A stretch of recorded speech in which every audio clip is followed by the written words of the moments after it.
Welcome to the study. This is Professor Hemlock. Today, I am going to give y'all a breakdown on how to maximize your AOE damage, okay? So what we're going to do is we're going to start off with our biggest burst damage, and that is when we have Arcane Power up. So for this go, you're going to make sure that you have Arcane Power at the ready, Touch of the Magi, Presence of Mind, Arcane Orb, and Shifting Power. So you've got all of your major cooldowns up, right? And this is going to be an insane amount of burst damage. So make sure you're using this on a pack that's worth it. You know, you're using this on a 4 to 5 mob pack at minimum, right? Or if you can coordinate with your tank to deliver an extremely high burst pull, whether you're pulling, you know, somewhere in the north of 2 packs or 3 packs, right? So kind of jumping on in here, we're going to start with Presence of Mind on ourselves. We're going to Touch of the Magi, AP, use Arcane Blast 3 times, then we're going to Barrage, Orb, Barrage, Shifting Power, Orb, Barrage. So let's do this real time here. We have Presence of Mind on, Touch, AP, Blast, Blast, Blast, Barrage, Orb, Barrage, Shifting Power, and then Orb and Barrage. And right there, that is the full use of our Arcane Power, and we were able to maximize our damage output. So right there, you can kind of see I brought the damage meters. We had a large amount of damage going out from Arcane Barrage, and then Touch of the Magi doing an insane amount of damage as well, 14k across 3 targets. It will hit more targets than that, obviously, if there are more targets. Now, on your secondary phase, say you do this pull, that was your big go. You do have a mini go in follow-up packs. So your next mini go phase is going to be pretty straightforward.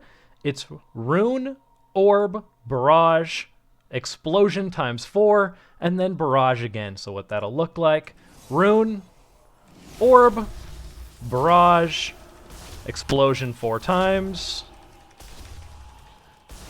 and then Barrage. And then you can repeat that cycle throughout the duration of the AoE pull.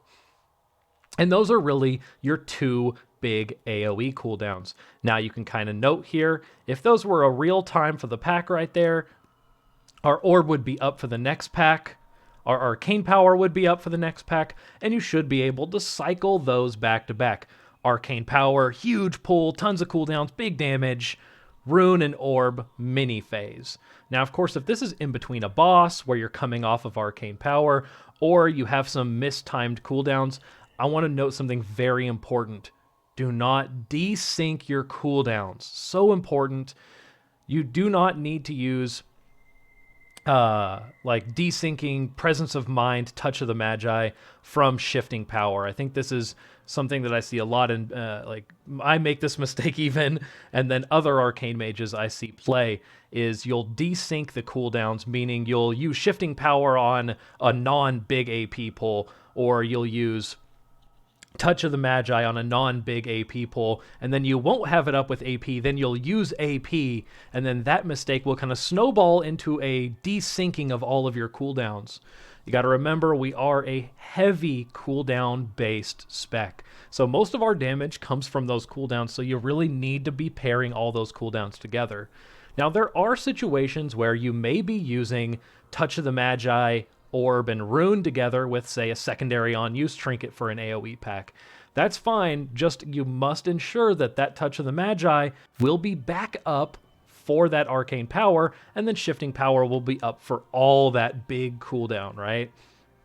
And of course, this is also taking into account that you may need to save those cooldowns for a boss pull coming ahead, right? And that's the simple breakdown on how to maximize your AoE damage as an Arcane Mage. I hope everyone enjoyed the video. Thank you for watching. Please subscribe to the channel if you haven't. If you enjoy Arcane Mage content or Mage content in general, please subscribe. Like this video, give it a big ol' thumbs up for me, and we'll see everyone next time in Professor Hemlock's study.